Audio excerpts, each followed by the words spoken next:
Bonjour, je me présente, je m'appelle Brigitte Lagarde, je suis enseignante en adaptation scolaire spécialisée en autisme. Avril, c'est le mois de l'autisme, donc en collaboration avec mon école, l'école régionale Brenda Milner à Châteauguay, je vais vous présenter quelques petites capsules pour vous faire mieux connaître l'autisme et surtout mieux vous faire apprécier les personnes autistes autour de vous. Alors, c'est parti!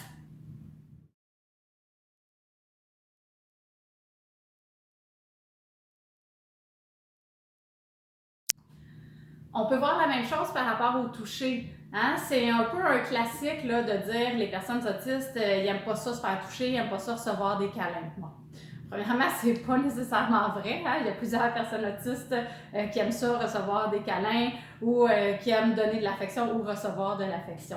Donc, il ne faut pas mêler les deux, premièrement. Deuxièmement, donc, l'intégration sensorielle au niveau du toucher. Certaines personnes autistes vont le décrire comme une empreinte.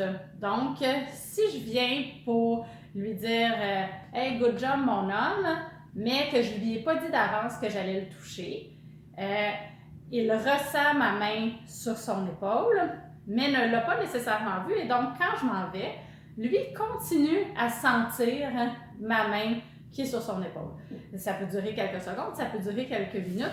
Et donc, encore une fois, ça leur demande beaucoup d'autogestion de ne pas se concentrer là-dessus et continuer à faire ce qu'ils sont en train de faire. C'est donc la raison pourquoi plusieurs personnes autistes vont préférer ne pas se faire toucher. C'est une méthode de protection. J'aime pas ça me faire toucher, je reste pris avec cette sensation-là très longtemps, donc je vais me protéger et je veux pas me faire toucher. D'autres personnes vont se faire toucher et là vont vouloir reproduire le toucher. Parce que, encore une fois, je vais donner le même exemple, je passe puis je dis hey, good job, tu travailles bien. Et là, c'est possible que la personne vienne prendre ma main et me demande de le refaire en le regardant. Donc, elle va avoir perçu physiquement, mais la deuxième fois, elle va l'avoir perçu aussi visuellement. Donc, le traitement va se faire jusqu'à son cerveau. Effectivement, Brigitte a touché mon épaule. Merci, c'est fini. Je peux continuer ce que je suis en train de faire sans me concentrer là-dessus.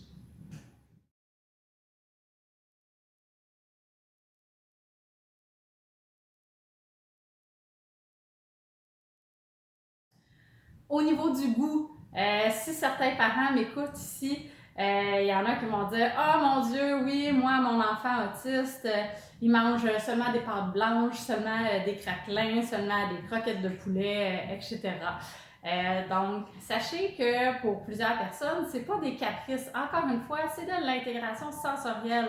Donc, quand on mange, oui, évidemment, il y a le goût, comme je vous ai dit, qui peut être amplifié de beaucoup pour les personnes autistes, mais il y a aussi la texture qui peut être dérangeante dans la bouche. Donc, si je vous donne un exemple, on parle de couscous.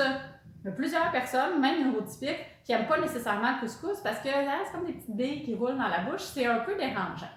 Donc, si vous prenez ça et que vous le mettez 10 fois plus, bien, ça se peut que si je vous présente du couscous, vous le repoussiez vraiment et vous dites « Oh non, moi je ne mets pas ça dans ma bouche, c'est dégueulasse. » Donc, c'est pas nécessairement au niveau du goût, ça peut l'être aussi. Qu'est-ce qu'on peut faire dans ces cas-là? Hein, parce qu'évidemment, la priorité, c'est que la personne mange. Je parle souvent d'enfants, là, mais hein, les enfants deviennent des ados et des adultes. Donc, la priorité, c'est que la personne autiste mange et se nourrisse bien. Le conseil que je peux vous donner, soit pour vous-même, soit pour votre enfant, c'est de consulter un ergothérapeute qui vont avoir des petits trucs avec ça pour désensibiliser certains aliments ou certaines textures. Puis ça peut aider au niveau de l'alimentation.